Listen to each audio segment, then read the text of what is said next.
Hi, everyone. Welcome to Office Hours. If you're watching on YouTube, you can find out more about what we do at officehours.global. Our first hour is general discussion about media and virtual production. Second hour is usually something we want to spend a little bit more time on. And today we are spending more time on more questions. I believe so. Did I get that right? Let's see here.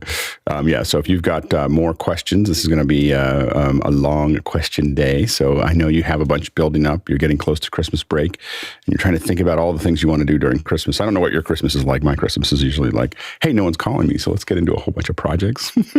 So anyway, that's what mine usually looks like. I did get USB controlled lights for my Christmas tree, which was at least an hour of fun yesterday. Anyway, so there you go. So let's go jump into the questions. Bill, what do we got? Our first one this morning comes from Paul Terry Wallace in Austin, Texas. He says, in after hours, I enabled HDR on the Insta360 Link with surprisingly good results. But Charles Kline questioned if this is genuine HDR. What are the other Link users' views on HDR? Like, for example, Courtney Alex and others. It's not HDR. I mean, it's not HDR in the sense that like it's not HLG or HDR10. It's really what we would consider more tone mapping. So it may be stretching those values a little bit out and, being able to pull some of the highlights in. But it's what Apple used to call HDR. Before they had real HDR, Apple would call things HDR. And really what we're talking about there is tone mapping. And it probably does that fairly well, but I don't think it's actual HDR. Okay. Next question. Mike Edwards in Brooklyn, New York. Morning, guys. What's the official verdict on the Behringer BigFoot? Is it a go for small remote kits? And how dynamic is this mic?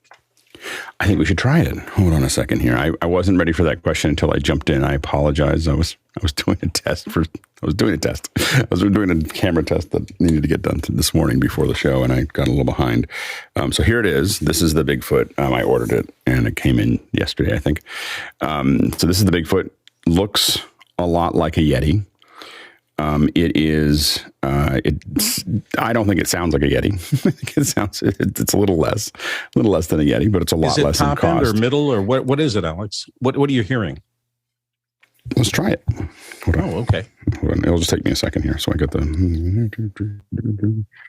Let's see here. So now it's not fair that you're listening to me with this mic, which is this is the Stellar X2, which is going to be considerably a better mic than this little one, but anyway, we'll do it anyway. So we've got this mic in here, and then I'm going to have to switch my headset out just so I can hear myself. Hold on a second. This is a fascinating test to see which one sounds different, and maybe for those of you at home who are trying to collect mics, you'll see or hear a little bit of the difference. See if I can. I just want to set.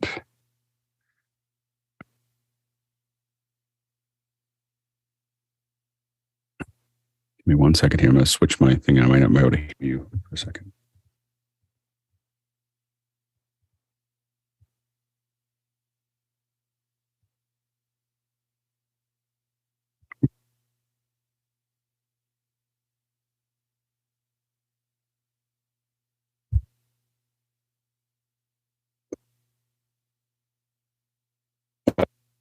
Can you hear me? Yes, you just came back on. Okay. Already, one design problem is that it's a mini USB, and it is placed in a way that when I moved it to put my headset in, I nearly sheared off the USB. It is now bent like 90 degrees, but still obviously still working. I'm sure that I have 1,000 mini. These are not micro. It's the old mini, so it's an old one there. So this is the now this has got the different settings, and so I have a volume. I have that's my headphone volume here. So let's see, where am I going? I'm about okay. So, and then I have gain up here, so I can bring the gain down a little bit. And now I'm going to be talking into this and trying to get the gain to be somewhere near normal. You're going to hear some hand movement because I'm holding it because I don't really have a way to mount it at the moment. All right, so there it is. It's probably pretty close to the normal volume that we'd have in here.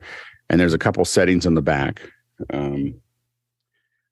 So this is one that has like the double loop on top of it. I think it's kind of the overlap stereo there. Yeah, the figure 8 there. So that's what this is right here.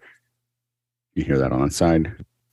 This is Omni. So this is what Omni sounds like. This is what the cardioid sounds like. Alex, do you have original sound on or off? Oh, it was on. It literally was on until I changed the mic. So let's try this again. So here is the figure 8. So this is the figure 8 here. This is the Is this right? Of course, they put it on the other side. I don't really know why. Try not to do that too much. That actually pops through the ears. There's definitely a lot of handling noise. Yeah. So anyway, so this is the Omni. This is the cardioid. So the cardioid, this sounds like a cardioid. And this is the last one that I don't know what it means. It's no, this is the figure 8. The other one was like an overlapped figure 8, overlapped pieces there. This is the figure 8 here. So you'll probably hear a lot on the other side. So that again, setting sounds the most natural. It does, except that it does, but it is the two next to each other. So I think that it's as sensitive on the back as it is on the front. So you have to be in a very quiet room to have this actually work. So the one that sounds the best, in my opinion, is the one that you could almost never send out to have somebody use because the rest of their room would. I am literally in a tent of blankets. So it works okay here. But anyway, so then this is again the cardioid. So this is the cardioid here, a little bit more focus there. This is the Omni. And I don't think that it feels like it's just phasing back and forth or something. I don't know. Exactly you lost a lot of bottom end, and it became much. And then this is the one that's kind of the overlapped, and I don't know what the overlap circles mean. I don't know. I know what all the other ones mean except for this one. so anyway, that's what it sounds like. For $30, I don't think it's for $27 or $30 or whatever. I think that it's not a. It would be it'd be an okay mic. It'd be better than someone's built-in mic that they had and they'd set so I think that it's better than nothing at $30. I don't know if it's I'm not a huge fan of the Yeti. It's okay with some EQ anyway. So if I was going to send something, what I really wanted to do was buy it because if it really worked well and I thought that I could get it to do well, this would be a great one for podcasts where you just send it to them and just say, keep it. like it's more expensive to send it back. Or you can super glue it, as you have been known to do. It is, but the problem is I can't decide which one I want to use because the one that sounds the best, this one here sounds the best by far. But the problem there is that this one sounds the best, but the problem is that you're going to be able to hear. That's just me tapping on the other side of it. Yeah, if it's right next to your laptop and your laptop has a fan in it, you'd be dead. Yeah, so I just don't know if there's a version of this that I would want to use. I think that's the problem. There's a setting that I'd want to use. So I don't know. It'll go into the. I'm trying to catch up with Paul, and I by end of 2023, I think I'll have as many mics as Paul. So I keep on doing these tests, but trying not to go. Doing lots of tests with really expensive mics, but I'm always on the hunt for a mic that we can send out to people that I don't have to ask for back, which would be anything sub $50, and I haven't really found anything yet that I would replace the MV Stebbins with. So anyway, we're continuing to work on it. All right, hold on, let's see, Harshid. Yeah, so I heard this when it got brought into after hours. It's really thin sounding, and that overlapping icon that you see is stereo. So between the variation, the different polar patterns and stuff, yes, I'm not a fan of the Yetis either. This is a total replicate of it to get somebody into a Yeti for a cheaper cost. Yep. So for what it's worth, I think it's house of worship as the question is stated here. So I would kind of veer off of this. The Samsung Q2U or the Q9U could be a better choice at $60 or $80, or I think the Q9U is a little bit more expensive, but you'd be better off if you just get a nice cardioid like that. That'll give you that good representation of what it needs to do for the cheaper cost. This microphone is good, but like I said, it's thin sounding. We've tried it, and for women's voices, it might be a little bit better. With Alex's voice, it's a little deep, and it does thin out a lot of tones in there. So go ahead, Jeff. Yeah, can we hear that stereo again? I didn't, at least in that quick test, notice anything. Maybe we can do like the, can you hear the one side, the other side? Yeah, I don't really know. It sounds like it's just bouncing back and forth when I do it. I don't know if you can hear that, but for me, the stereo is it's figuring it out, I guess. Oh yeah, but we're getting it. Yeah, so if I talk over on this side and I talk over on this side, but it feels really weird. Like it doesn't feel like stereo to me. It feels like it's out of phase. It's like some kind of phasing issue. So so it goes stereo, cardioid, stereo, omni. So it's stereo, bidirectional, and then this is omni. No, that second is cardioid. Really? Those clicks are really tough when you click them into. Then turn it off. like I can handle it because I'm listening to it directly. So I don't know how. Sometimes it clicks and sometimes it doesn't. I don't know how to do that. So I don't know how to get between each one without doing that. Anyway, so. This is the omni. It's a full circle, and then this is the one. The next one is the cardioid. That's the cardioid there, and it definitely sounds like a cardioid. So, yeah. So that definitely doesn't sound like an omni. The last one sounded like an omni. So I don't know. Then the last one. I think the last one is forward back, right? So it's this one, and I sound the same, maybe even better on this side. And then on this side, they're both about the same. So it just goes. It's picking up. It's just a figure 8 pattern. So it sounds not bad when you're in the one that you couldn't use anywhere other than a studio. So I guess that's what I would say. So it's it's a good experiment. And that's the cardioid. This right now, no. This is the dual circle setting. This is, I think, front and back. Bidirectional, okay. Bidirectional, so that you could talk to someone, you put it on a desk. But the problem is when you put it down here, I mean, it's not horrible, but I mean, I don't know. I'll turn this up a little bit. So if I turn this up, I mean, now you're getting, once it's on the desk, which is what a lot of people are going to do, and maybe some average people might be a little bit higher. I don't have anything to set it on here. It's comb filtering like crazy when on your desk. Yeah, so this is it's not that bad. I mean, it's not a horrible thing to do, but remember that I'm in a space that I have blankets around. I have soft surfaces 5 of 6 sides. The only side that doesn't have a soft surface is a shelf, so it's a complex surface. And so if you put this in someone's regular house, it probably would be problematic. And you know what? For $27, let them get 2 if they're doing an interview. Yeah. Oh, yeah. No, I would never use the front and back. I don't use that ever. But I think that it would be, I think that the problem really is that the amount of work that you have to do to clean up stuff when people get a bad mic, I at some point I value my time, that I'm going to have to deal with whatever the mic is doing. And that becomes the issue. Yeah. Go ahead, Jeffrey. Yeah. I'm listening to it more and more, and I'm thinking that that's not good it's good if you're just starting out with that, but I wouldn't even give that to somebody as a microphone. The biggest problem is it's a 16-bit. The biggest thing is 16. I thought you were saying I wouldn't even give this away as a gift. That's what I heard. No, I was anticipating you saying. Yeah. The first problem is it's a 16-bit microphone, and that's not going to change. It's got old technology, and that is what we saw with the USB drive the USB plug. And the biggest problem is it's table mounted. And when you got a remote, now to be fair, you got that remote mounted. That you just don't know where that microphone's going to be. To be fair, problem. To be fair, that you can undo it has a 3/8 that inserts into a standard mic fitting in the bottom of it, so you can put it on an arm. You can put it on an arm or put it on a stand. But are you going to give them the arm as well, or just the microphone? No, I'm not going to do that. We give them a stand, but I could give them a stand. I could give them a stand and have this on it, and it would be what it is. But we do that with the MV7 as well. So anyway, there you go. That's our very informal. Let's play around on the show with a mic.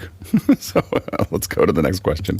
Next one comes to us from Matthias Huli in Helsinki, Finland, or Jutila, I'm sorry. And he says, how to convert 1080p 50 video in the PAL region to match the streaming platform he's working with, which is 30p. For example, when producing a 50p signal from an ATEM Mini, but services like Vimeo wants to stream in 30p. Are there any hardware solutions to convert the frame rate? And he's looking for a budget solution for ATEM Mini users. So the best way to do that is to set your, it depends on what you want to do with that footage afterwards. So the best thing for you to do is to do your event in 30p. like just run your cameras at 30p. You may have some strobing because of the shutter, so you have to slow the shutter down to be under 50 frames a second. So your a 180 shutter will be 1/60th of a second, which will strobe. And so you'll need to lower that down to a 360 or 270 to get under the 50 frame issue. It's the cycles of your electricity. If you need to use it later at 50p, if that's the issue that you're having, then you can really just use an ATEM to make that conversion. It's going to be a little bit. It's got the Teranex technology in it. It's going to be a little chunky, but to get it better is going to cost a lot of money, like a couple $1,000s, or $1,500 to have any hardware that's going to do any better than the ATEM Mini. So if you set the ATEM Mini at 30 and then you run your show, you should find that, and then record in the cameras if you actually want to use that footage later. But set your ATEM at 30, and that's going to be the fastest way to convert. But you really want to deliver it if you can, or you can let the servers at Vimeo just make the conversion for you. I mean, they will take 50 and just convert it to 30. But I find that the Mini will do better than their servers. Next question. Next one comes to us from Douglas Carmichael, and Douglas asks, Netflix recommends the LG OLED CX and the Sony OLED A9F or A9G models for remote HDR post-production work. What TV brands and or models do the panel recommend for high-quality HDR at home? Go ahead, Tom. Well, I've got a LG C-Series OLED, and if you're going to go this direction, though, you need to watch a YouTube channel called HDTV Test. He's got a little video there called 5 Bizarre Problems That Affect Only OLED TVs. And you need one of these. This is the red key. Okay, it's a factory service remote, and it allows you to go in and change temporal peak luminance control.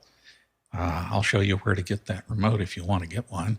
But there is a warning with this. This will void your warranty. I haven't had any burn-in problems with that, but what it does is it allows the TV to not make those automatic corrections when it sees HDR.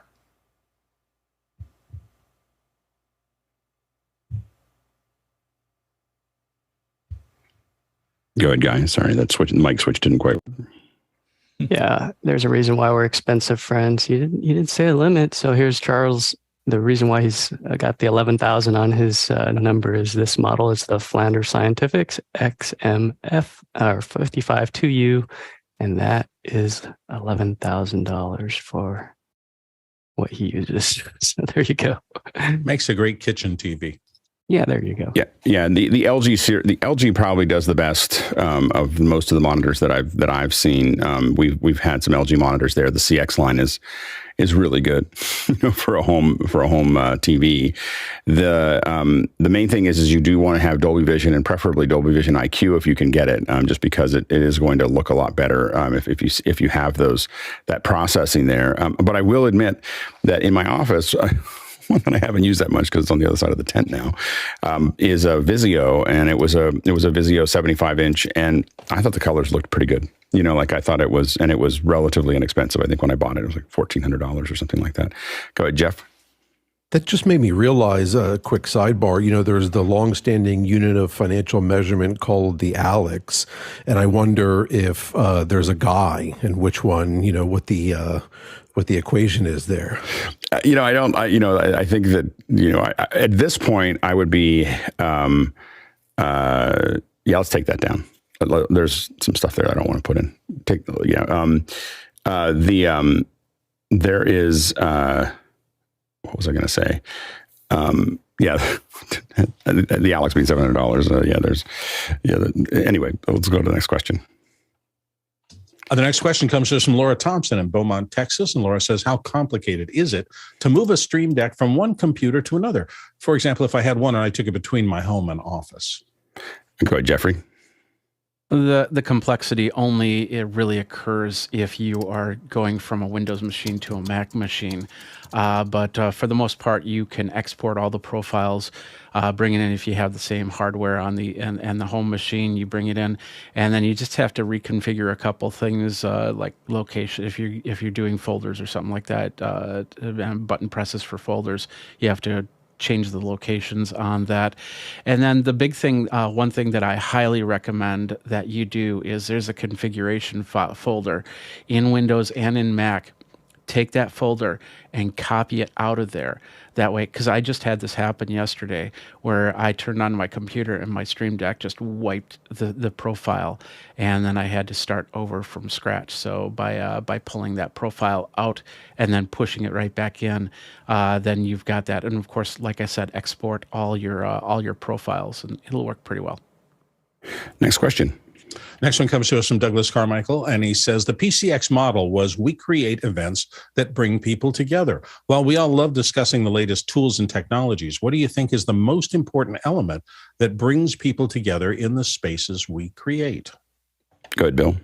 I just think it's shared interest. I mean, all communities form around this idea that we've got a bunch of people and they're all interested in the same topic and want to get together and discuss it. So it could be something, entirely different for each individual person.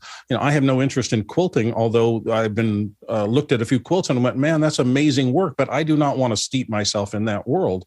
I admire people who do, but it's not for me. Now, I'm on the technology side of things, and from the first day I showed up here, it was like I found my tribe. These people love to talk about exactly what I'm interested in, so I'm constantly engaged. So I think it's that shared interest in a particular topic that forms the nucleus of community building. And I would expand on that a little bit to say, I think Bill's totally right that it's a shared interest, but it's what makes it a community is the conversation. And then what deepens that community is action, doing things with each other. So if you're doing things with each other, if you're learning from each other, and if you're conversing with each other, you're building that community, and that's what we do here. and we don't get caught up in too many other things other than let's do things together. Let's talk about it. Let's learn from each other. Those are the things that make, in my opinion, after 30 years working on it, those are the big things that make a community a community. Next question. Serge Blondin in Montreal, Canada says, please explain why 16-bit microphones could be a problem if most voice audio can easily fit in the 16-bit wrapper. Go ahead, Mitchell. There's not that many microphones that have onboard processing that would limit it to 16-bit, but 16-bit as a general rule is a limited dynamic range. And if you were comparing it to like a CD or things like that, that's something that's been processed and made to fit into that 16-bit window. If you're out there recording, there's a lot of situations that could come up where you exceed that dynamic range very easily, and that's why you see people using 32-bit recorders, because they don't have to worry so much about overdriving their system. If they have the dynamic range, they can deal with that in post. Okay, go ahead, Jeffrey. Yeah, the dynamic range is the biggest thing. The 16-bit is 96 decibels, whereas the 24-bit is 144 decibels. The other thing is the levels of information that come in, the bits of information that come in. If you're talking CD, you just want CD quality, then 16-bit is perfect. But as we get into things like spatial audio and things like that, you're going to really start to hear how 16-bit is just, it's going to sound like, when you hear when you hear audio, old MP3 audio, where the cymbals hit and you hear this type sound, you're going to hear that when we start getting into bigger and better systems in the future. So getting away from 16-bit is a good idea. And the other thing is, if you start mixing and matching your microphones, 16-bit could actually affect in the recording, because it might sound like you're speaking slower. Well, that can be converted. Yeah. But I think that the real issue is that if, as Mickey pointed out on the event chat, is is that if you have to convert it to anything else, you're basically 16-bit is a delivery level that's okay, but not a recording level. You want to record at a higher bit rate so that you have room to work. You have room to move things around. It doesn't give you any room in post. So if you get a perfect recording, you can probably get away with 16-bit. It's plenty of dB and plenty of range to capture the human voice. It's just that you can't do anything with it later. It's like capturing everything in JPEG. And many of us do on our iPhone, might capture things on JPEG, but it means that you can't really edit it any later at all later because you don't have any headroom at all.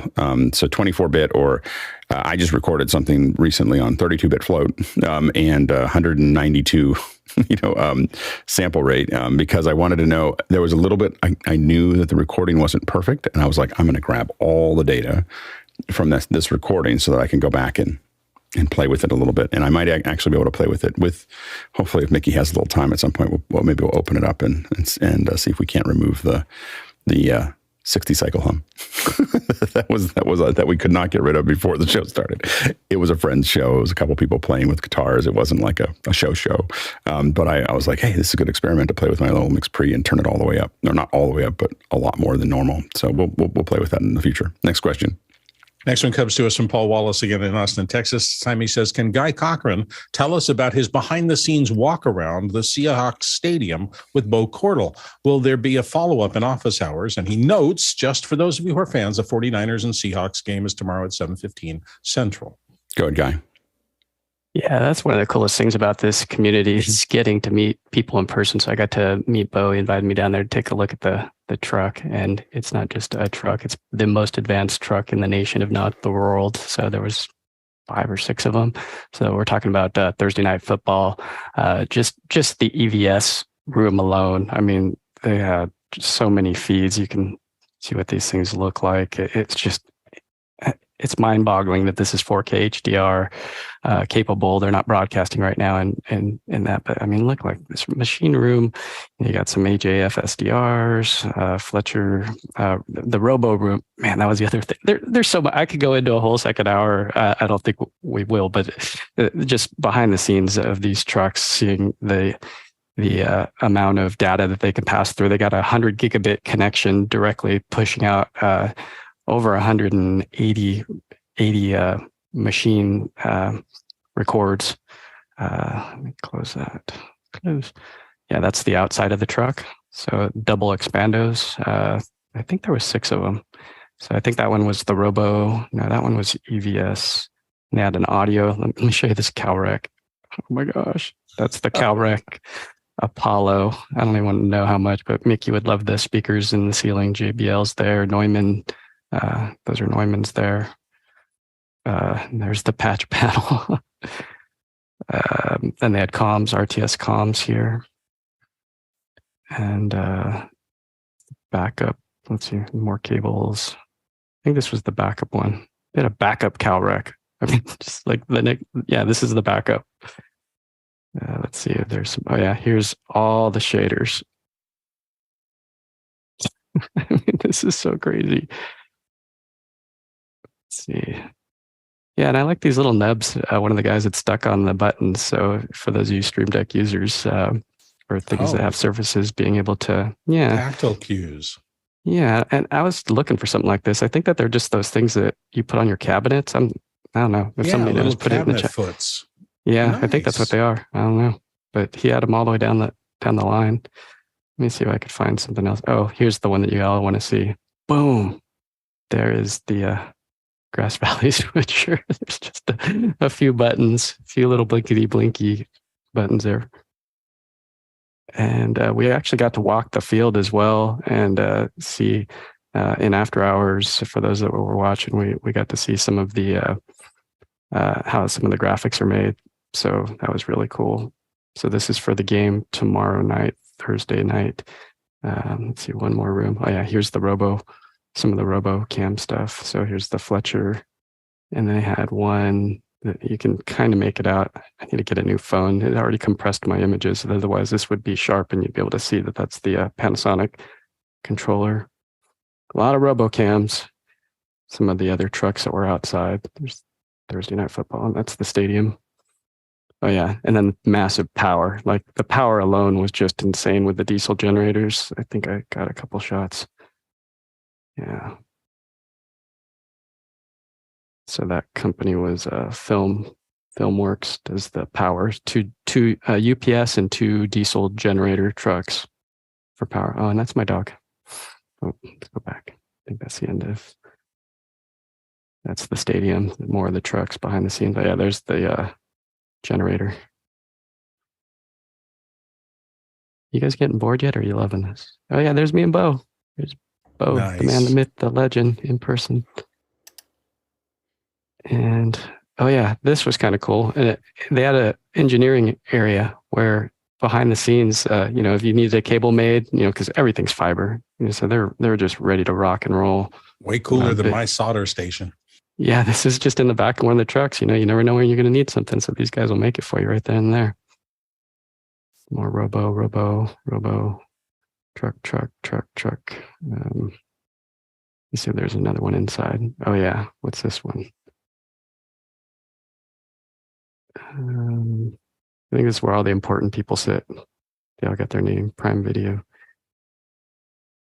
That's the executive area. This is graphics.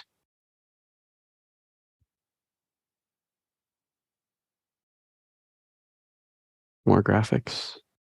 They're feeling festive. They've got the holiday lights up. Really cool. But just wanted to show you guys a little bit of that. Thanks for the question, Paul. And that's one of the joys of after hours too, is you guys that were there got to ask questions right to the operators in the seats. It was really cool. Let's go to the next question. It's great. Nice. Chris Weiner in Lafayette, Indiana says, are there any alternatives to the common 2.4 gig wireless mics that run at 5 gigs or even 6 gigs, or is the alternative just UHF? Go ahead, Jeffrey.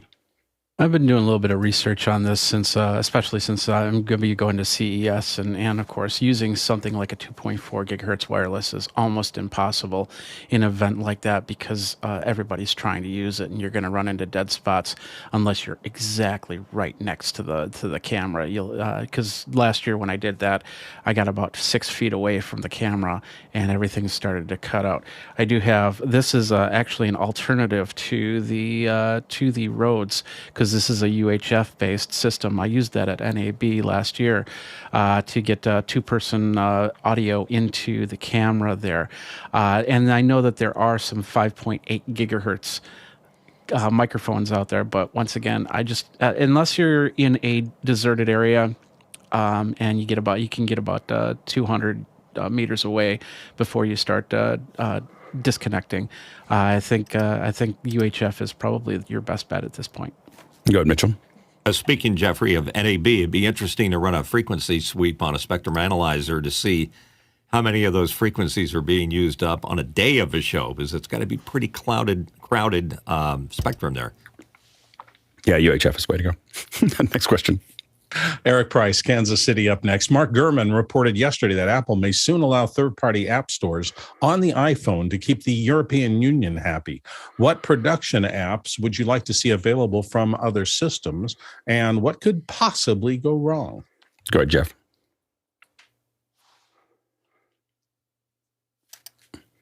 Can't hear you, Jeff. Is Jeff there? Did we lose Jeff? We lost Jeff. So never mind. I was looking at the other screen. I think that the real issue is that I'll let everyone. Tom, go ahead. I've always wanted a pro version of apps for the iPad, something that an IT guy could use for utilities like scanning networks and so forth. But they keep locking that down, so that's what I would like. Yeah, go ahead, Bill. And this may be a personal thing because I'm old enough to have come from the world where AT&T was the only phone service available in America, and everybody had landlines and everything worked smoothly. And while there are a lot of things you can criticize about the system, it was built out to be incredibly robust, and there wasn't very many consumer problems. We move into this era with all of this competition, and I understand the whole Judge Green ruling and the breakup of AT&T and all the rest of that, but it really didn't lead to much better or cheaper in my personal view of things. And I'm hoping that we don't run into the same thing. Yes, Apple has a closed system, but it works pretty amazingly well, all things considered. as we get more alternative app stores, or if they have to allow third parties into the app store, I hope it doesn't just add so much complexity that things start operating less smoothly and efficiently the way they do now. Sometimes, be careful what you ask for, because you get it and it's not better than what you had, but we'll see. Yeah. The issue is with a lot of things, when you're selling products and everything else, it's a big confidence game. People have to have confidence that what they're going to get is going to work for them. And the problem that diversifying the App Store will have is it will lower confidence. It will lower people's, their feeling of how this stuff works. And that will affect small developers mostly. So this is a rich man's game, right? So this is not a fight for the users or fight for the small developers. The small developers, 15% on someone making less than $1 million a year is an incredible deal. like it's an incredible deal for a developer. I've developed apps for the App Store. I've developed apps for the Mac. I've developed Macs for the PC. I've developed apps for Android. I've worked on all of these things. And the idea that you can just throw something up there and go through a little approval process, which takes a little time, but it's fine. Like, I'm sorry, but for the app developers that complain about getting stuff into the App Store, it's called adulting. It's called planning ahead of time and just figuring out how to get it in and following the instructions that you were given. And when we do that, it all works just fine. And so the thing is that the alternative app stores, here's what's going to happen is that Meta is going to build its own store, and then it's going to move Facebook and Instagram and all these other things into that store. And you won't be able to get them through the App Store because they want to sell NFTs and all kinds of other things. Epic's going to build its own store, and it's going to get a whole bunch of stuff that's exclusively theirs. Amazon's going to build its own store and move things into it. And as users, we actually get less choice. We don't get more choice. We get forced to either join those other app stores, or we don't get to buy the things that we want to buy or do the things we want to do. So this is actually a huge knife in the back for users, and so it is into the kidneys and up to the shoulder blades for the user, and so that's what they're doing to us. And it's all about rich companies who want to make more money. It is not about little developers. This isn't a good thing for little developers. What's good for them is an ecosystem where they don't have to prove who they are for us to buy things from them. And that's the big advantage of the App Store, is that a little developer who has no marketing can throw something in there and we go, well, I don't know, but I'll give it a shot because it's in the App Store. It's gone through the filter. It's gone through all the bits and pieces. And it gives them an incredible amount of confidence. It gives me as a user confidence to buy that app. And if we start getting broken up into this, the other thing that it's really good for is intelligence agencies, which are really big fans of this because those other stores will probably not be nearly as protected as these other ones here. Now, the other side of this is there's going to be a bunch of people, probably like me, who are frustrated. Like if those apps start showing up somewhere else, they're frustrated. They won't join that, but they'll be mad. By itself, that will not do anything. People being upset doesn't help it anything. But if given the proper focus and context, having a couple thousand or 10,000 people rummaging through your store with focus can really make stores hard to run. So you can expect, if someone organizes the upset and focuses the upset, you can cause an enormous amount of damage, to a fledgling store. Just imagine every app, if you're an app developer releasing an app and having, 1,000 downvotes within minutes, and the kind of reviews that make you question whether you should be a developer, so generated by AI. So the thing is that if people are not happy with what you're doing there, it may be a little bit of an uphill battle. Now, the other thing to remember is that Apple will, Apple's, by doing this, they're probably blunting. I think Apple leaked this. I think that they wanted us to see it. I think that they want to blunt any real push or emergency of trying to add the stupid laws that that we're doing here. The problem with politicians is they're technological children, and they're being advised by children who have no real world experience. And so it's just the blind leading the blind, or worse. And so the thing is that So I think that this is something that I obviously have an opinion about. I don't usually share anything that's quite this, but I have no respect for politicians making tech rules because it's like a 12-year-old doing surgery. You know, like they don't use email. And I say this from an extreme amount of experience. so that's why I'm so worried about it, of politicians getting into this, because I've worked with them and I know exactly how much they know about technology, which is zero. So anyway, so they're just going to muck this up anyway. So we'll this will be interesting. Fortunately, we won't have to think about it until 2024, but we get to plan and prepare until then. So next question.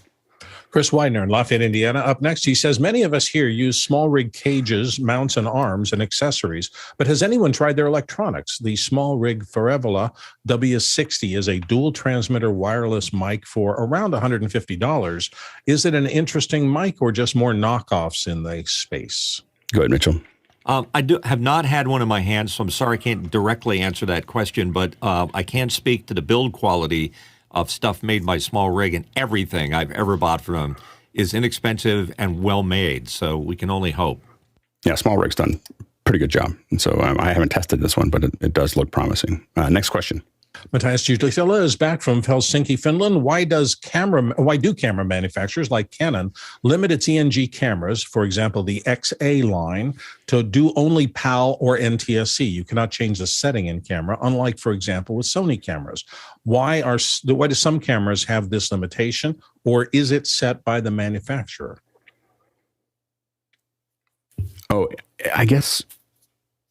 I think it's because of the way. I think what you're saying is that the ones sold somewhere else are only PAL, and the ones that are sold in the United States are only NTSC, and that's to keep the regions clear. You know, it's so that you don't buy gray market. You don't buy ones that were possibly sold for a different price overseas and then bring them into the United States. I mean, usually when they lock it down, it's kind of an absurd thing to do, but it does happen. Yeah, go ahead, Bill. Yeah, I suspect this also might get into the zone of tariffs. Specific tariffs apply to different zones. We've had problems with this in the past where the limitation recording on a particular camera design was there to keep it from impeding somebody else's intellectual property in tariffs. It's just kind of a mess, and I think that maybe have something to do with it. Usually it's gray market more than tariffs. It's usually like they want to make it harder for you to move it from one place to the other. Next question. Douglas Carmichael up next. OpenAI mentions that ChatGPT was trained using Microsoft's Azure cloud-based supercomputing resources. We've talked about AWS a lot, but what can Azure do that AWS can't, and what are Azure's advantages? Go ahead, Jeffrey. I don't think there's going to be an advantage of one to the other. Basically, what the AI is doing is collecting public information and then regurgitating that into different ways, shapes, and forms. So it might be the same, slightly different attacks on a question you might ask or something like that, but it's still the whole thousand monkeys writing Shakespeare type situation. Yeah, as a reminder, we're going to be talking about ChatGPT on Friday in detail, so we'll dig into it more there. A reminder that we've got 2 hours of Q&A and not enough questions to get through the first hour, so it'll be a short day today. We'll all go about our business unless you ask more questions, so just let us know it's up to the producers as to how long they want this to run. Next question. Next question comes to us from Brett Dykus in New York City, and Brett says, do any panelists have a preferred VR headset? I think the Meta Quest is probably, the Quest 2 is probably the best set out there, or the Quest 2 Pro or whatever is probably the best one that's out there. I don't think this is a good time to buy a headset. I don't think any of the headsets have hit a home run or even, a double. It's like a single, like if you want to test something and you want to think about headsets, and you're doing work in them, I think they're worth buying so that you can figure it out. But if you're just looking at enjoyment, this isn't probably the time that I would invest in headsets. I'd probably wait until I'd wait until we see what happens next summer. Next question. Jeffrey Powers is the topic of this one. Paul Wallace is asking, Jeffrey, what are the products coming up that you most want to review for YouTube? And if you had your pick of anything, and who are your favorite product reviewers? Go ahead, Jeffrey. Favorite product reviewers. I don't have anybody in specific. I pretty much go through the list. If there's a product that I need to do a little bit of research on, then whoever shows up, I start listening to. As for products, CES is coming just around the corner. I haven't heard anything exciting or innovative as of yet. I have a feeling we're going to be dealing with a lot of AI at CES, and of course it really depends on what area of expertise that you go to, and a lot of people are really culminating to the startups now, because that's trying to figure out where the next thing to hitch your trailer onto to go is going to be. But right now, I'm doing a couple reviews. We talked about some mics. I got a couple microphones that are coming out that I'm going to be reviewing, and then of course testing out I guess the only other thing is the Elgato. I don't have that new Stream Deck that I'd like to try and see if there's anything that I would use it for. But other than that, nothing in particular. Next question. Next question comes from Chris Widener in Lafayette, Indiana. He notes OpenLP.org, and he says it was mentioned a while back, and a small restaurant a friend owns is looking for something for digital menu boards. Would this be a good fit, or does anyone have a good software alternative with web controls? I don't know much about menus. I mean, I think it's a great idea to have menus on the. I think it's good. I think most of the menu apps are not very good. So I think that a handful of them, the ones that really work, are the ones that I feel like that you can see pictures of the actual dish. And there's actually I was at a restaurant in LA where you could take your phone, you could click on the dish and point at your table, and it would put the dish in front of you in AR. Like, it would literally add an AR picture of your. In this case, I think it was soba noodles or something like that. It was like sitting there, like, this is what it's going to look like, and this is how big it's going to be. And I was like, this is the most amazing menu ever. I'm coming here all the time, and food was good too. Go ahead, Mitchell. I think it's a great idea, and I can't imagine which device would be the best. But I did sit at a restaurant recently, and I watched with great interest how people responded when the wait person would hold that that Surface or iPad or whatever and hand it to the person. And usually people would go, "What do you do with this?" It's like you had to go through a training session. So I think until people are completely used to being able to deal with tablets, it's going to be a hard thing to get everybody into. Yeah, go ahead, Tom. I've had a little experience with a company called BrightSign, and they do a lot of menu boards, and it's they have small devices you put behind the monitors, and you can do a web interface to them. So something like that. You go ahead, Bill. I just never want to see this get to fast food where the taco looks brilliant in the projected array and the actual thing that shows up is this sad little soaked in grease mess. It just reminds me of Japanese restaurants that when you're in Tokyo, Japanese restaurants that have like the rubbery version of them all across the front, except in AR and right in front of you. And I thought as soon as I saw that, I was like, oh yeah, this is something that has to happen everywhere, because it's just knowing what it is. It's pretty cool. Next question. Elton Christensen, New York City, says, follow up from HCR's conversation yesterday. Most of the online help I find suggests pricey external hardware for HDR post. Can workflows with the recent MacBooks with those 1600 nit displays be acceptable or adaptable? I don't know. It's a little misspelled in there. Yeah, I mean, I think you can get pretty far. It depends on what level of production you're doing. So if you're doing something that you're going to put out as HDR online or on YouTube or something like that, you can probably get away with it. If you're really doing real work and you're going to send it to Netflix or Apple or someone like that, you're going to need a production colorist with a production monitor to really make sure it's just a much bigger surface. And so you're going to need someone that actually can you could get it close. And especially if you know what you're doing, you can probably get it close and measure it. But there's going to be that last 3 or 4% that you're really going to need somebody with a real monitor to see it. Next question. Next question comes to us from Jeff Cohen. Jeff Cohen in Miami Beach. There he goes. Says, has anyone tested the Logitech and or Mevo wireless HD multi-camera streaming iOS app? I'll go with Jeffrey. Yeah, it's I actually have it. I think it's still in beta, so you can only get it through the test app right now. I always have a problem with iOS phones, wireless phones, especially going through NDI, getting pretty choppy after a while for some reason. And I'm not exactly sure why. I've have some cleaned out iOS devices that shouldn't have anything else running through it, and of course it's going straight through Wi-Fi to go from there. The only other problem that I have with the Mevo multicam app is when you switch, it takes a little bit longer for the actual switch to occur. Next question.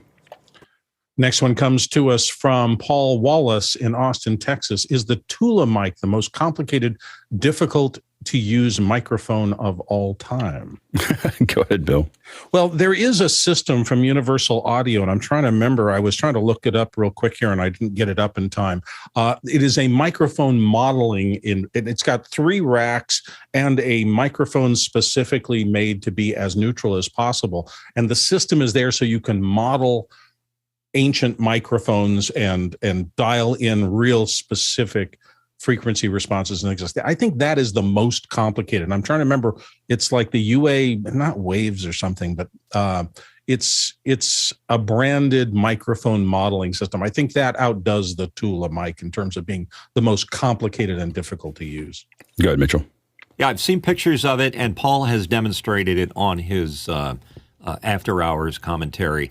And it's cool looking. It's rather small. But the thing that makes it complicated is that you have to sample the environment that it's in order for the noise reduction to work properly. Next question. Next question comes to us from Jack Cannon in Phoenix, Arizona. And Jack says, anyone had issues connecting with Elgato Key Lights, Mini, and so forth? I switched from my MacBook Pro 16 M1 to my M1 Mac Mini yesterday, and it seems to have solved my connectivity issues. Maybe a difference between Wi-Fi on the MacBook Pro and Wi-Fi on the Mac Mini? Could be. I will say that my Mac Mini, my new Mac Mini's Wi-Fi antennas are significantly better than my last Intel version. So I don't know what they did to it, but the range is much further than it was before. So it very well could be something that was some kind of connectivity issue. And I don't have a scientific answer there, but I can tell you just anecdotally that it was a huge improvement. Next question. Next one comes from Kyle Hammond in Chicago, Illinois.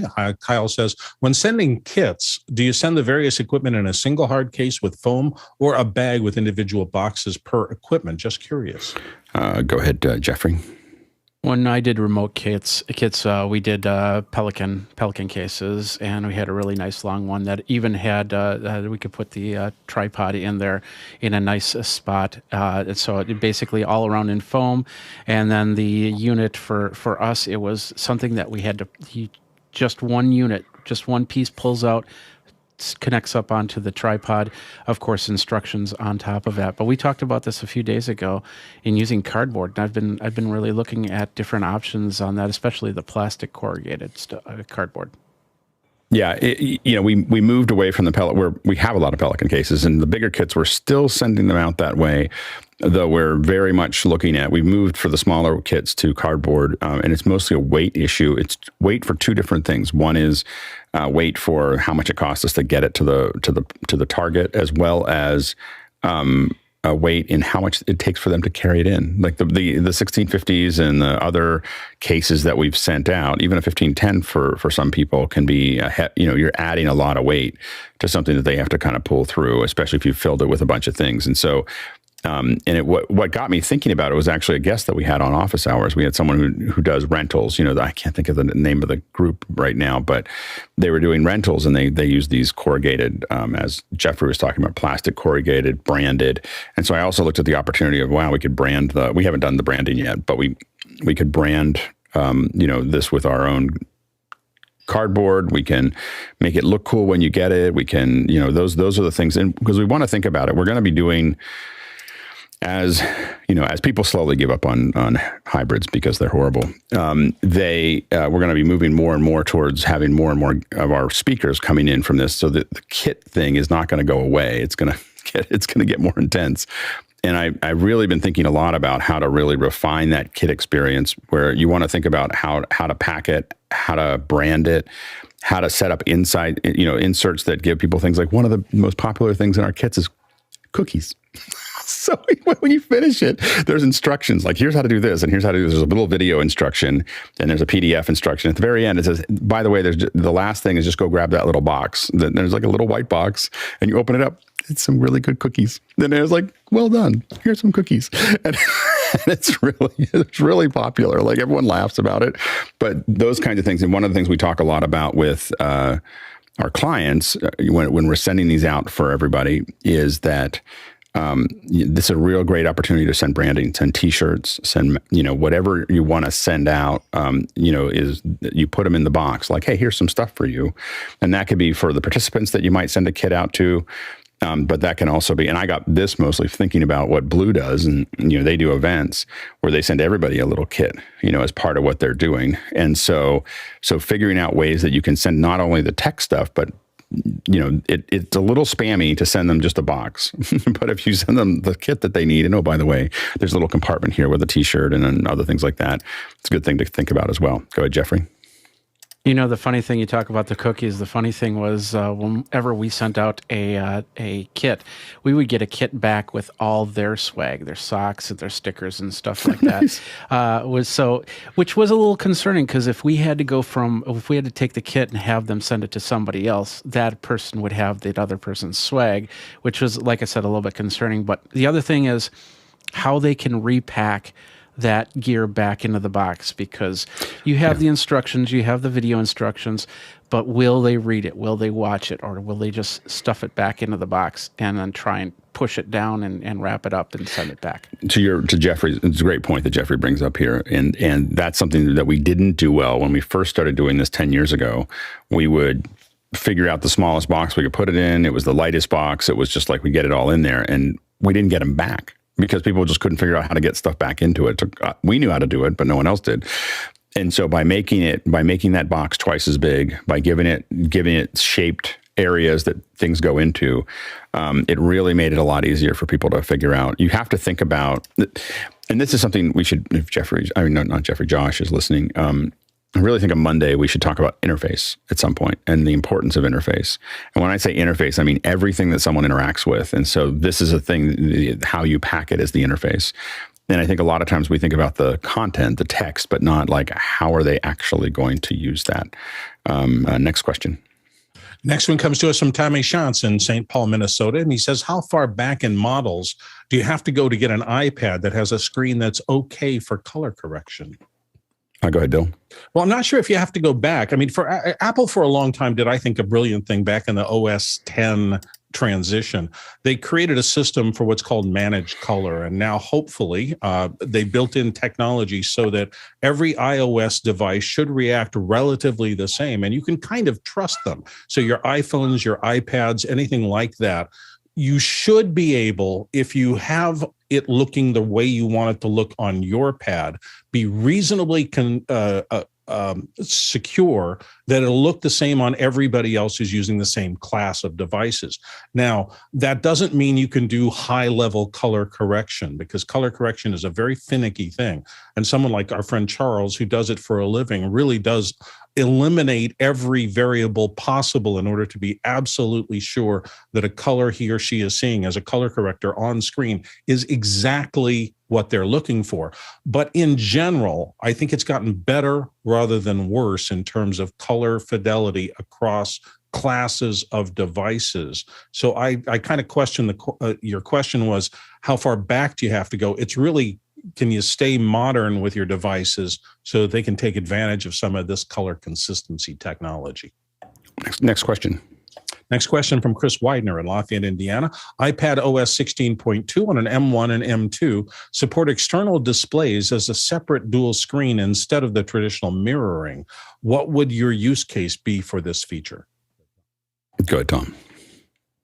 Apps that shine with more screen real estate or multi-screens, for instance, editing in Resolve would probably benefit greatly. Yeah, I think Resolve is going to be the one that jumps into my mind immediately. So some of us are beta testing that, and we'll give you more input as we play with it. But I'm definitely going to be, now that I'm a little bit out of my push, be as early as today or tomorrow, be testing it with 2 monitors and see what it actually does.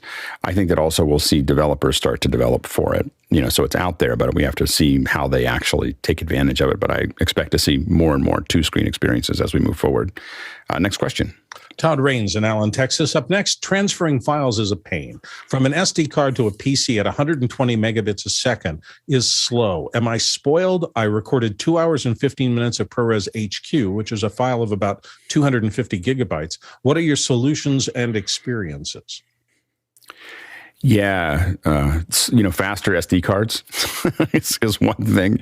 Is a piece of that. A lot of us are using SSDs or some kind of external recorders, and we pay a lot of attention to the speed of the chip because the USB-C connection is capable of a pretty fast connection depending on the type of interface that you have. The main thing is a lot of us are using external drives and NVMe specifically. So a lot of times I'm even building some of my own NVMEs. Let's see here. Hold on. Let's see. Whoops. There's 2 examples. You can hear all my drives falling around, but they're just little NVMEs. There's nothing moving. So like this one is made by Neo, and Neo. This is a M2. This is an M2 SSD enclosure, and this literally has a fan that pushes stuff down the path there. And then I grabbed 2 of the same one. I thought I had. This is another one by the same. Oh no, this is Oyen, which is someone we saw a guy picked out in at Cinegear coverage. Yeah, the Cinegear coverage, and I got one, and it works great. This is the Helix, but recording to these is going to take a lot more advantage of your transfer speed than your SD card. So the SD card is a little bit more convenient until you have to transfer it. So then it's a lot less convenient. So you just have to decide which way you want to go. Yeah, go ahead, Bill.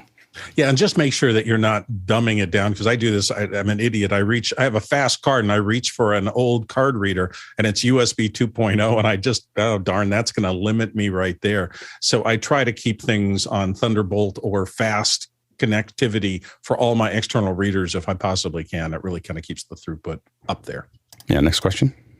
Looks like Jonathan Mirshon in Buenos Aires. Hope I'm getting that close to right. Michelson, it looks like. Okay. Has anyone tried Adobe's Project Shasta? It has AI-based video editing and another module that does AI audio cleanup. Any interesting use cases for the former? And do we know how the latter works? Go ahead, Jeffrey. So yeah, actually, I just did a video with this a couple days ago. It's now called podcast.adobe.com, and just switch it over here. So basically, you have the quick tools up on top where you can enhance the speech and you can do your mic check. But this is the actual podcast editing tool that they're really promoting right here. So I created a couple different podcasts, did some quick editing, so you can, like, for instance, if you have all the ums in there or anything like that, that's where these little dots come in. That's all the dead space. Or I can actually take out a word. Like if I wanted to take out Peter, I just had to do this and boom, and it's gone. And then as you hearing that, I don't think I have this set up so you can hear it, but as you'd hear that, it would take that perfectly out. Background music and everything else. It's really nice and easy to do in any type of podcast situation for editing, and is definitely going to be, if I started doing audio podcasts exclusively again, I would start using it through this system. Good, Mitchell. This is coming from a guy that used to rock reels on a tape machine and a splicing block with a razor blade. And looking at it, it was interesting. I'm curious about the Shasta audio version. And I looked at it, and it does do exactly what it says it's going to do. The only thing it's missing so far is that there's a timing associated with reading a script or a copy, and it doesn't quite understand that. So that when there's a pause there, sometimes you want a breath, or sometimes you want the timing to be just a little bit of a pause before you start the next sentence. And it's not smart enough yet to be able to handle that. They make these little They make these little choppers. I don't know if you've ever seen them. They show them at night, in the middle of the night. These little half-hour things about this little chop anything. So you take your little you take your little things and you push it up and down, and then you get a whole bunch of chopped onions. You push it up and down, you get a whole bunch of chopped things, and it's really exciting that you can do it so quickly and easily. When what you're giving up when you use that chopper to do that is developing good knife skills. Like that actually will work everywhere. And so the thing that I would say is that it looks fine, and I think that you could do it, but I think that there is a real, I don't like, I will not say that I'm an expert at it, but I don't cut shows trying to find the easiest tool to do it, because there's probably easier tools for me to use. I do it so that I build up skill sets inside of an app, so that when I want to do something else, I'm not starting from scratch. Like, I know how to move around the app. I know a bunch of the quick keys. I know how to do all those things.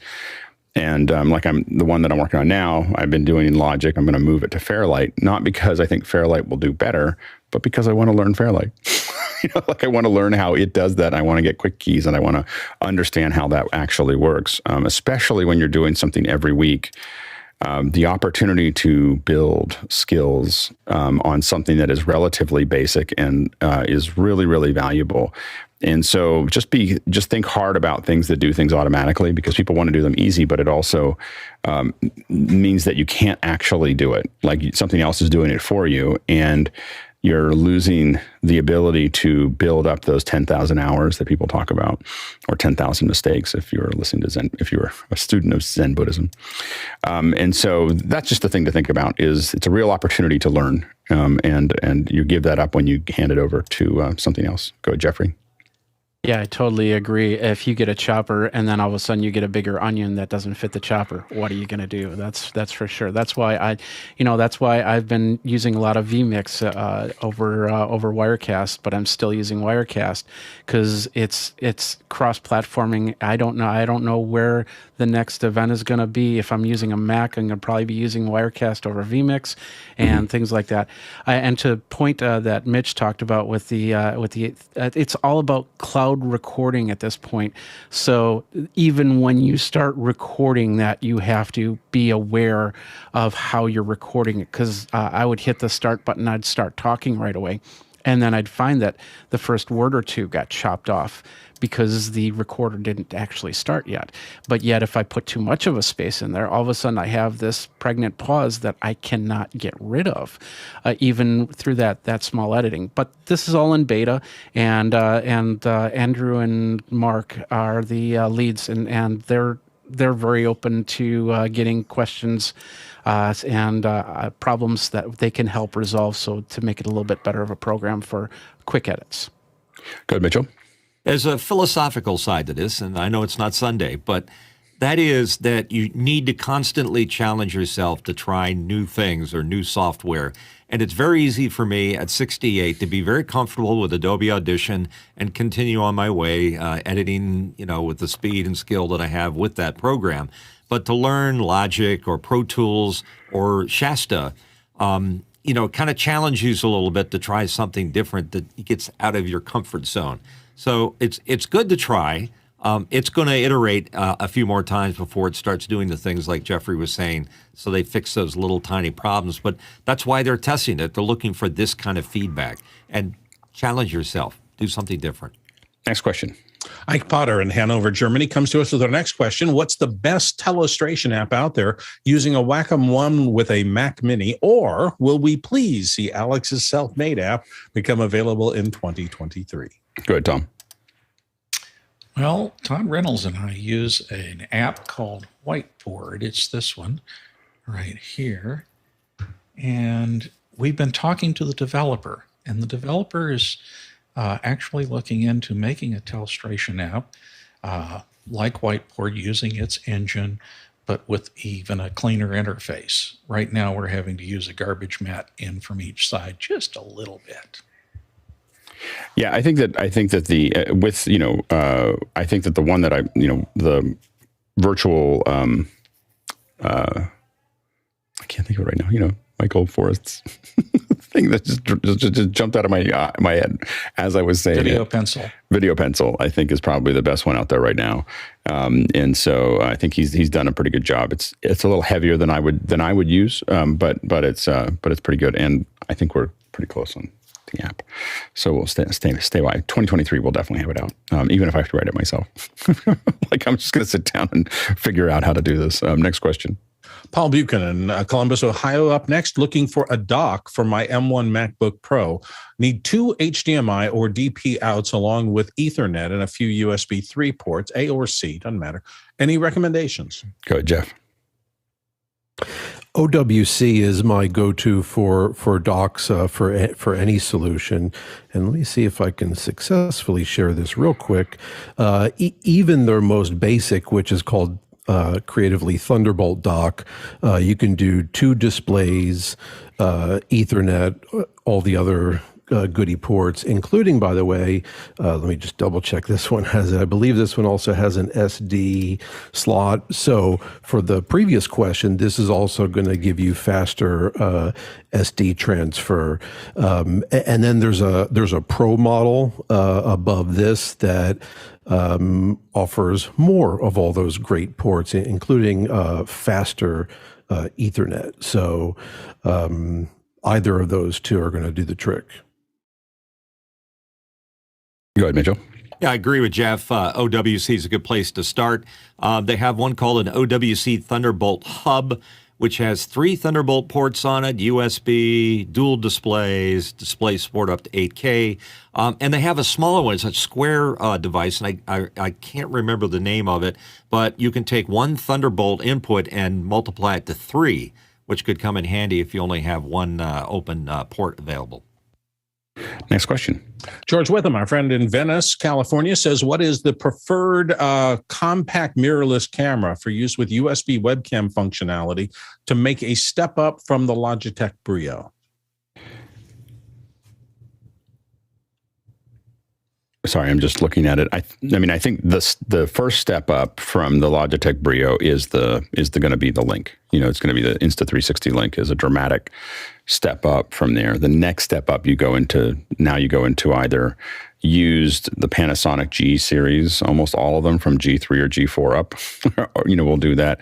The Sony, I think it's the 4100s or 5300s. Those are really good in the $400 or $500 range.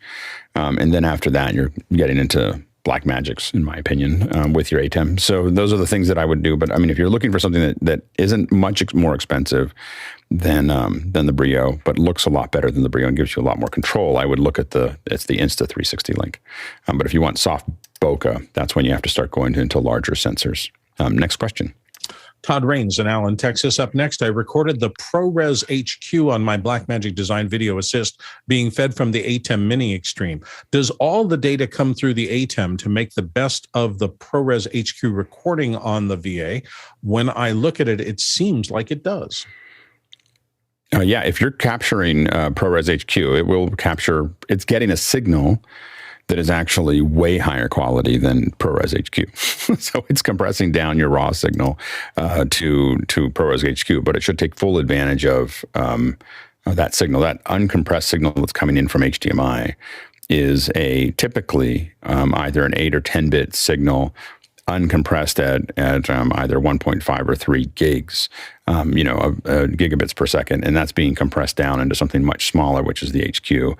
So you're absolutely getting the quality, and that's a pretty standardized format made by Apple. So it's going to be what HQ can give you. Next question. Andrew Lipnick in San Francisco. When scheduling a standard Zoom meeting, is there a feature to automatically turn on captions? I don't know if there is to automatically. I think the user has to turn them on. I don't think that I think you have to make them available in the meeting as well. So I think that's in the admin settings. So you go into the admin settings and you have to make captions available. And then I think the user is still going to have to turn them on. Next question. Chris Weiner in Lafayette, Indiana has one here. Apple Freeform is, to me, a more flexible notes app.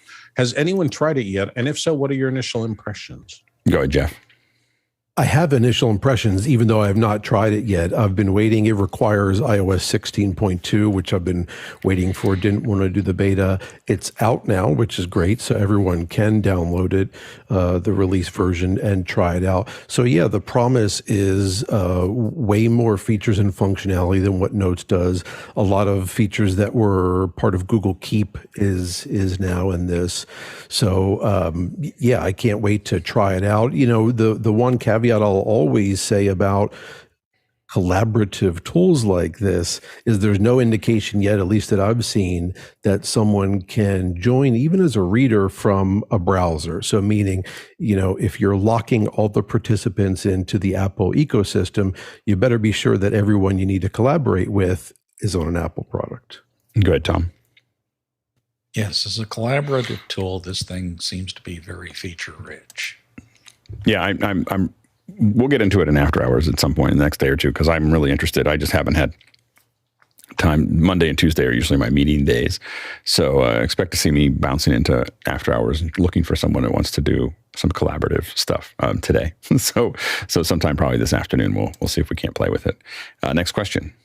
Comes from Roz McNulty in Vancouver, Canada, and she asked, what is the best video editing with screen capture and sound for a PC? And she specifically mentioned Filmora versus Camtasia.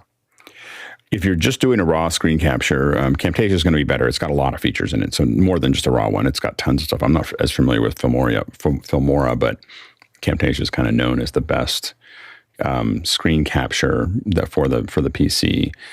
If you find that for any reason it's choppy or it's overdriving your PC, so if your PC is showing a high, anything over about 60% usage on the CPU usage, you may end up with frame drops and performance lag.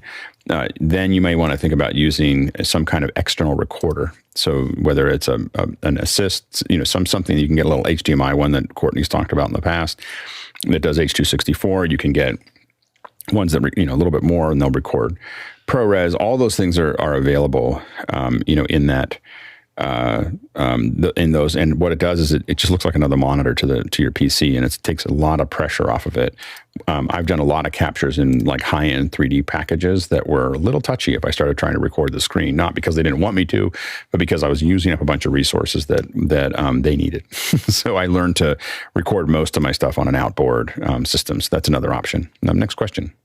Chris Widener, Lafayette, Indiana, says, we're throwing around some ideas for one of the historical nonprofits I work with, looking for suggestions other than the standard recreation videos. Is there anything that would be cool for the 1850 to 1920 time period people are looking for? Yeah, go ahead, Mitchell. We just recently did something that was kind of cool. It was a historical building that still exists today. And we went to the Historical Society and got actual pictures of the building back in the early or mid-1800s. And what we did was we matched the camera angle and the focal length and everything and shot the new building, or at least the renovated building, that showed a thing over the years. And then we brought in some of the actors from the time period, and we used Mocha to keyframe them out. And it was kind of cool because we could apply a sepia tone to it and show the new, the old, the new, the old. So it's an interesting little gag to make things look interesting. Yeah, if it's an object, if it's a thing or even a building, one of the things to think about is being able to digitize it and turn it in, model it and let people see, like be able to set it on their on their table, and they could, if let's say it's a locomotive or something, you could go around it, build a 3D model and have something that they can see it with, and then maybe possibly highlights of like, this is what this is and this is what this is. Now, once you figure out what those highlights are and you research them, you could also build something into an app or into something that basically lets you go around that object if you're at the museum. And as you rotate around, it starts to highlight things like, this is what this does, and it pops out and explains things to you. So, I mean, if you're thinking about, if you're just throwing the ball down the field, those are some stuff. So it's an app that would be something really valuable if you never went to the museum. But if you go to the museum, it's got a bunch of extra things that are there that annotate what you're looking at. Adding context, adding understanding, all the things like if you were going with a tour guide. But you could build something that is individualized and at someone's own speed. That is, you use the information you would normally have from a tour guide, but you have it all in the phone, and it can then visualize things and build things out and even show an X-ray of it. All these things are possible because of the way the phone is now using your movement, both the LiDAR from an iPhone, but also just the parallax, and it's locking the hooks into that. And especially if you have the object you just digitized, you can lock the phone very, very much so that nothing's slipping or moving around. And now you can start adding all kinds of things and building X-ray versions of it and connecting things and showing, like, if it was a locomotive, you could see the piping. Like, this is where it is. But if you looked at it in the boiler, it could open up the boiler in front of you and let you see what's inside and see all the bits and pieces and go through there. So there's a lot of really interesting things. I will say that if it's a location or you're trying to take back to a certain place, still one of the most impactful hangouts that I ever worked on was going back, and I believe it was to the 18th century. And all it was a classroom getting to go, and there were people who could act in that period with that language, understood it, and could cook. You were in a kitchen, and the kids could ask them any question they want while they're cooking dinner. And they're in an 18th century kitchen, talking in 18th century and answering their questions as if you went back in time. And I just was like, the kids just blew up. Their minds just opened up, and they were just sitting there asking all these questions. And the period actors were not just actors; they were real experts. They really knew it, and they would just answer it as if you were asking some random person that was cooking, and like with all of its own parallels. It was just stunning. I just was like, this is the future of teaching history, is to take you there and let you talk to people who can actually make you feel like you have a window into the past. It's just really, really fun. Next question. Sean Johnson in New York. Up next, has anyone tried YouTube Premieres? Does it actually play the video at the premiere time, or does it just become available to be played by viewers? He's trying to simulate a live play out without having to do an actual live play out to a stream. Go, Jeffrey. Well, first of all, there's two different versions to that. You have what's called instant premieres. That means that the second that you hit you're public and you're published, it's gonna go through a countdown and then instantly premiere. And then you have the delayed premieres, as you're wondering about.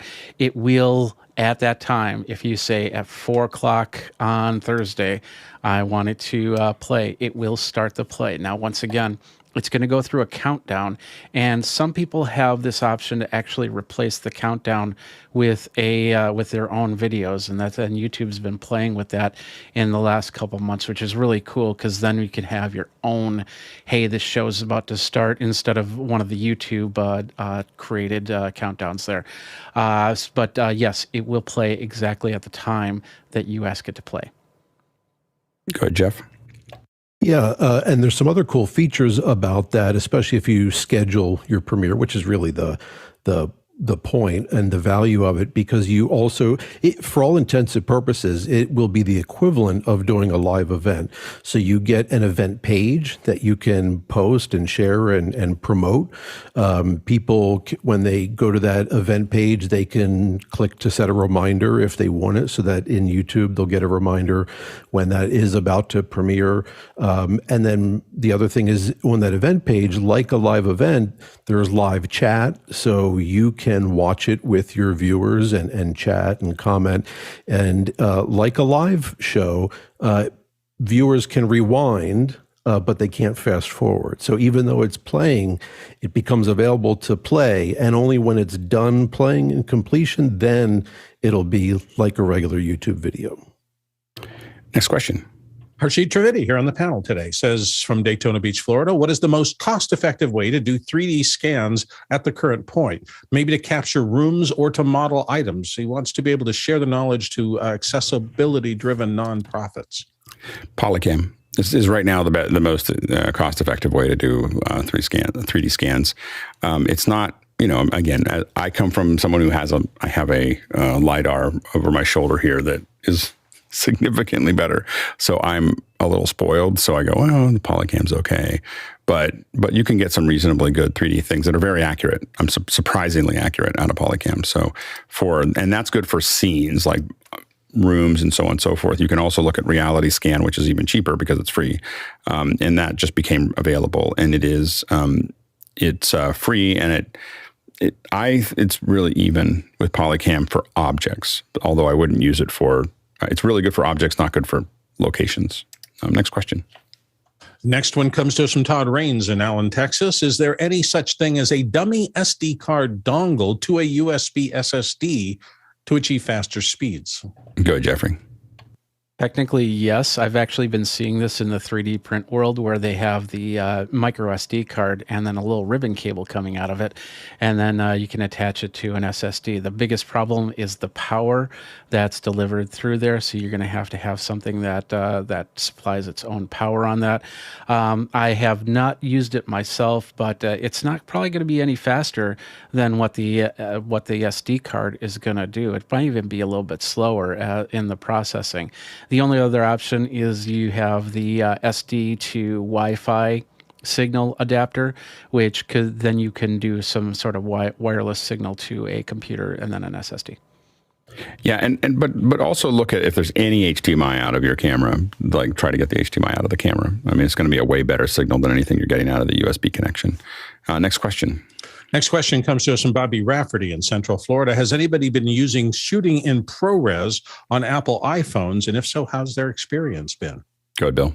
Yeah, probably 40% or so of the work I've been doing for corporate clients lately has been doing exactly that, shooting on an iPhone in ProRes. You do not get as much dynamic range, and you can shoot in RAW formats and things like that for more post-production. But if you simply want a good quality video experience and you're working in something like I do with Final Cut, where it's just super fast and super fluid and kind of brainlessly wonderful to be able to take a ProRes file, throw it in the NLE, cut it quickly without any transcoding or anything, and get a really nice looking product out the back end. For quick turn stuff, I do it all the time, and it's smooth and really easy. Next question. Paul Terry Wallace in Austin, Texas is back again with, if Alex is using the Insta360 Link today, can he briefly turn on the HDR to show us the difference? This is kind of a follow-up to my earlier question today, he notes. Yeah, I can't do it right now. I'm not set up for that right now. But I will say that it's not that it won't look better. It might look better.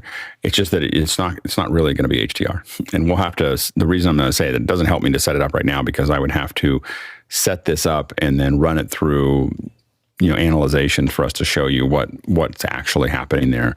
But the chances of it actually outputting true HDR is almost zero, just out of the way that the UVC connection works. But I think that it may do something where it's improving the highlights and getting more detail back is quite possible. Next question. Next one comes from Tyler Roberts in Chambersburg. Can we review how to bump a Zoom meeting to 1080? I just got access to a business account. To 1080, the only way to do that is to make a request. So what you want to do is you want to send it. You want to go to support and send in a request and say, this is why we're doing this kind of work. It's high profile, and it would really make a difference. We're showing things in a video file that would require more resolution, and then see if you can't get them to update it. So especially if you've got 10 or more licenses in the business account, I think that you have a good chance these days of doing that. But remember that there's more to it than just the size of what you're doing. There's also what kind of shows, and there's some analyzation that they have to do on their end to clear it. So there's no guarantee. Bumping is just getting to 720, and anybody can call Zoom. Anybody can go to support and say, I want 720, you'll get it. They're not giving 720 out to every person that signs up, because if they can't tell the difference, then it's just added bandwidth for no reason. But if you ping Zoom and say I would like 720 on my account, anybody with any paid account should be able to get 720, and then 1080 is something you have to ask for, and it's a little trickier to get. Next question. Harshi Trivedi back with us again from Daytona Beast. Alex, would you have any music to showcase, like the Zim music or such? It's hard for me to on the fly to just come up with some music, and I'll probably get flagged if I put it up here. So, but maybe we should do some kind of music thing in after hours, just like people playing stuff. Maybe we'll find some time or some breakout room where we can sit there and like play music that we like. like and talk about it and so on and so forth. That might be kind of fun. My daughter and I do this thing where pretty much anytime we're listening, she plays a song and I play a song, and then she plays a song and I play a song. And we try to play a song that if you like this song, you like this song. And so it kind of just slowly moves around. And that's how I learn new songs, and that's how she learns old songs. so anyway, and it expands both of our listening, and our taste is very melded together now because we know we like a lot of stuff. Although sometimes I get a little too edgy. I was listening to rap last night, and she was like, "Let's move on." Next question. Chris Widener in Lafayette, Indiana, is up next. He says the Acasis, I believe, ACASIS 10-in-1 USB-C hub with SSD enclosure is my new iPad dock I'm using, but having difficulty managing sound sources. It always defaults to the last plugged-in device. Is there any better way to manage this? I don't know whether that's the hub or whether that's the computer. The computer will oftentimes think that what you want is the last thing you plugged in, and that's kind of the way that I think Apple views that as a feature, not a bug. so I don't think that that's going to be. I think that might be hard. I don't think it's the hub. I think it might be the actual. It might actually be the computer thinking about that, because generally that would be the behavior it would expect you to do is like, oh, I plug this in, because what I hate is on my iPhone, if I'm listening on a pair of Bluetooth headphones and I answer the phone, and it will take me off of them. Like it'll take me off my Bluetooth headphones.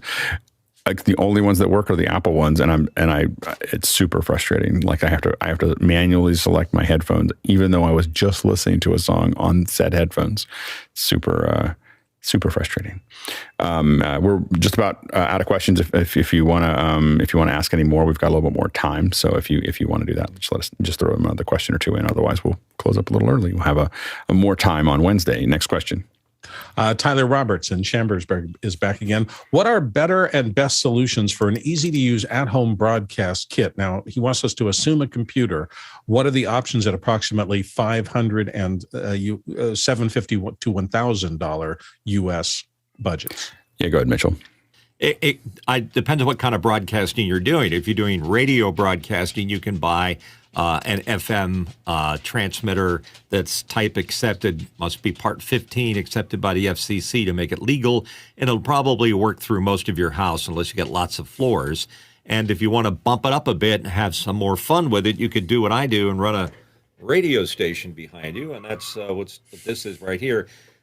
That's Sam Broadcaster, and it allows you to catalog the music and play it back just like a radio station does with jingles and all that kind of fun stuff. That's assuming you're doing radio.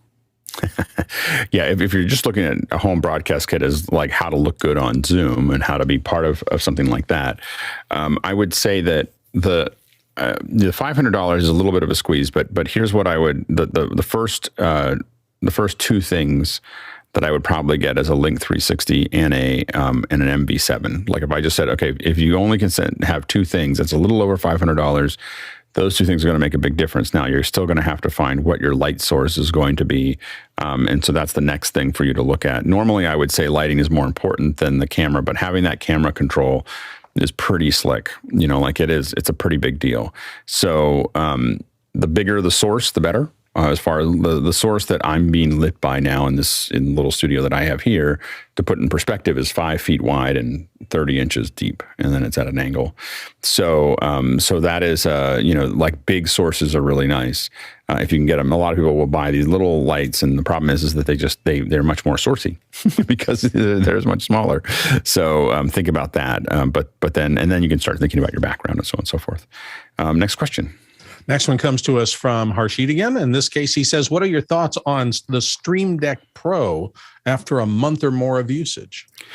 The hard part is I haven't used it as much because I was so in production that I didn't have time to use it. But now I'm out of production, and I'll be integrating it with everything else that I'm doing here. So stay tuned. The jury's still out, but a lot of us are going to start playing with these pretty quickly. Next question. Harshid back in again. This time he says, can you mount a Brio on a mic boom arm if it's 1/4-20, I think? Go ahead, Jeffrey. Yes, you can. You need an adapter to do so. I thought I had an adapter right on my desk, but I guess I don't. But yeah, it's just a simple cap adapter. There's also one that has a ball joint on it, so you can make different adjustments if you want to. But there's a few different options out there. Yeah, go ahead, Bill. I'm going back a ways, but I think when I got my Brio originally, I was surprised because it had a little mount in there, and I actually had to pull it out. And I was surprised because I thought I was going to strip threads or something like that. They may have changed the way it ships since then, but I had to remove something to get the 1/4-20 exposed on the bottom of the Brio, and then from that point on, you can do anything. It feels like you're going to break it, but it just pulls out. It's just rubber or just plastic or whatever, and you're just like, oh, this cannot be the way that this works. Right. And you twist it and you're like, this cannot be how this happens. And then you just pull it out and you're like, really? Is that what you did? Like, because you feel like you're going to tear the camera apart. It's crazy. Yeah, and first user trauma. This is what's like on the bottom right there. Yeah. Right. But that's what's left when the plastic thing comes out. And it's perfect. It's a 1/4-20 and it works universally. But yeah, it's a scary thing to do. All right. Well, thanks so much for another great morning. SmallRig Universal, 77,000 miles, 125,000 kilometers. So that was pretty good. Just some updates. So today we have the Stream Deck Lab with David Paskin, and that is at 1:30 p.m. Pacific Standard. We have the Reader Workshop with Mitchell at 3 p.m. And of course, you can see behind the scenes for conversations with Tony Mobley. That'll start at 4 p.m. today. 5 p.m. is the actual show, so you can also watch Tony's show. It's great. He's doing, and he'll have a conversation. We should put into who the conversation is in our notes. Anyway, but at least we have notes. I feel like we're growing up to a real radio station because I've got the taglines for the front cells now in front of me. So I was like, yeah, this is good. Like it just popped up right at the right time, and I was like, I don't know if I have any notes, and suddenly it was like click click click click click. Chad popped something in, Josh popped something in. It's great. So great job on the back end of organizing that. We'll keep on making that better. But it's really really great to have it right when I get to the end of the show, or whenever any of us get to the end of the show. Thanks to the producers for all the great questions. Kept a good little conversation going here, and thanks to the panelists. We can't do this without you. And then also, of course, thanks to the great team making this possible on the back end. And one thing we need in the front cell is what we're doing tomorrow, because I can't keep track of it anymore because I don't work on them, so they're not in my head in the same way. But I believe we have something great. Remember, ChatGPT is on Friday, so that should be a lot of fun. All right, let's go ahead and jump into After Hours. I think it's the FX7. It's the FX7. It's the FX7. I just couldn't remember because it wasn't right in front of me. Now that things are out there, FR7, not FX7, FR7, which is the FX, but it's the FX6, but with motors.